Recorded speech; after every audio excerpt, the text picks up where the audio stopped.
Howdy, how you doing?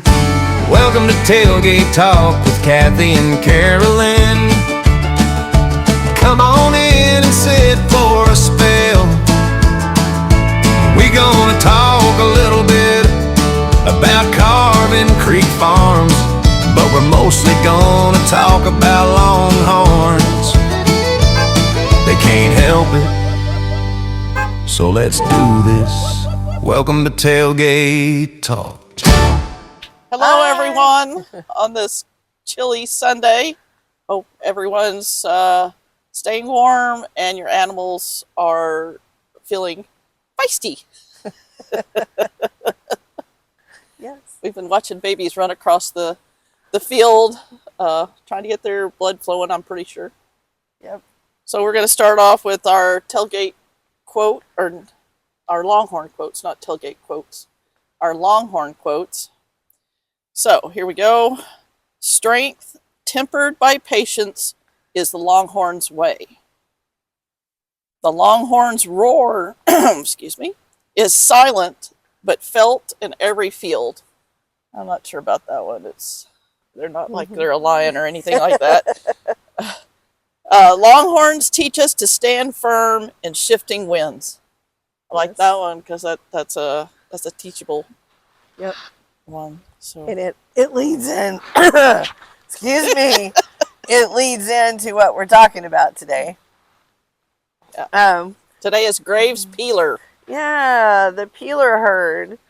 And talking about the shifting winds, this is another Longhorn person that he was raised with Longhorns. He was raised as a cattleman. And as everybody else was shifting to those wonderful beef cattle, excuse me, he said no.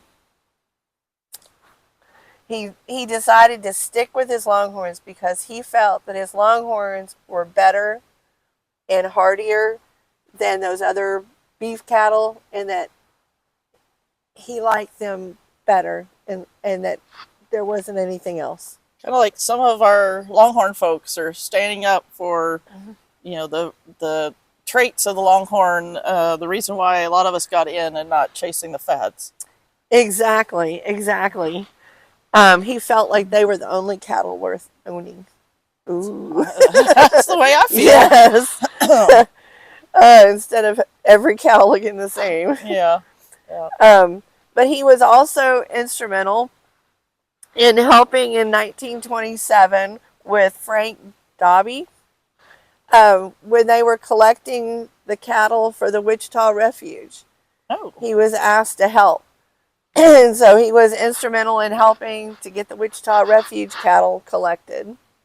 And then in the 1930s, the Texas Parks and Wildlife decided, Oklahoma's up there with that Wichita Refuge herd. I think we should have our own. And so he and Dobby again went out looking for Longhorns. Only now it's 1930s. Oh. They're few and far between, and they're scarce. So how many years has it been since the WR roundup? About 13 years. 13 years. And so they're like, oh my goodness, they're scarce. They're few and far between. So they really had to look. And they looked in the same places, but, not as many Longhorns at that point. Maybe other people had grabbed them up because they went, ooh, there must be something to them. Could be. But they finally found 30 cows and 3 bulls that they agreed on that were Longhorn quality. And Mr. Peeler, he kept 10 of those and 1 bull. And that was the start of his Peeler herd. Oh, that is sweet. And the rest of them he gave to the Texas Parks and Wildlife. So that was cool that he kept some that he went out and found. And his Longhorns now, he liked his Longhorns to be tough and independent and hardy and all of those good traits. If they didn't have a calf every year, then he sold them. Oh, He wanted a calf every year. They needed to be a producer, and he wanted them tough and independent, as I said, and he liked them on the wild side. ooh. He would have loved him on a day like today. Yes, he would have.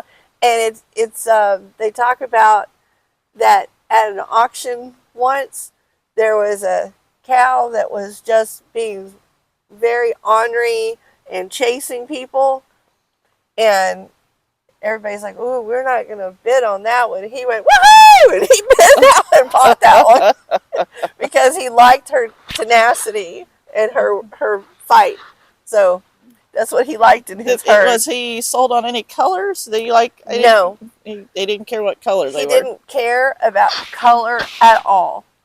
All he cared about was that they were resilient, they were productive, and they had good mothering abilities. Because he wanted them to be able to birth that calf, feed that calf, take care of that calf, all on their own. Mm. So that was his focus, and he didn't care what color they were. Wow. So good for him. That's something that we need to think about in the breed today. Not the feisty part. Not the feisty part, but the motherability. not being so focused on color, and not paying attention to mothering ability, and being able to be productive. So true statement. And by the time the TLBAA came around and was formed, Mr. Peeler's herd was one of the most prominent herds. Oh, I hadn't heard that before. Which was cool. And he died in 1977. So think about how long he'd been around and all the changes, because he grew up in the cowboy life. And then 1977, is really the winds have changed. Yes. And he stayed strong with his Longhorns. And there is still a Peeler Longhorn herd today that is in Atascosa County, Texas. Atascosa. Yeah. It's owned by a descendant of Mr. Peeler, Justin Alonzo Peeler. Oh. So there's a Peeler website. So go check that out. Cool. I'm going to have to check that out now. I'd like to go visit. I know. And see some true descendants of the Peeler herd. Exactly. Once they haven't been diluted. Yeah, that would be fun, because the Peeler Longhorns are all through the herd registry, and since they were one of the most prominent breeders at the time, so it's intermixed through a lot of our must have had some influence in the very beginning. At least you would hope, with the organizations. Exactly. So, but I thought that was kind of cool. I thought that was funny that he wanted the one that was feisty in the ring. Yes. And the fact that he didn't care what color they were, as long as they were productive. Yeah. I wonder, more people need to think that way. Mm-hmm. Instead of everyone has to have spots and brindle. Yes. We're kind of losing it. Yes. Some of the white roans, white, red, produce some really nice offspring.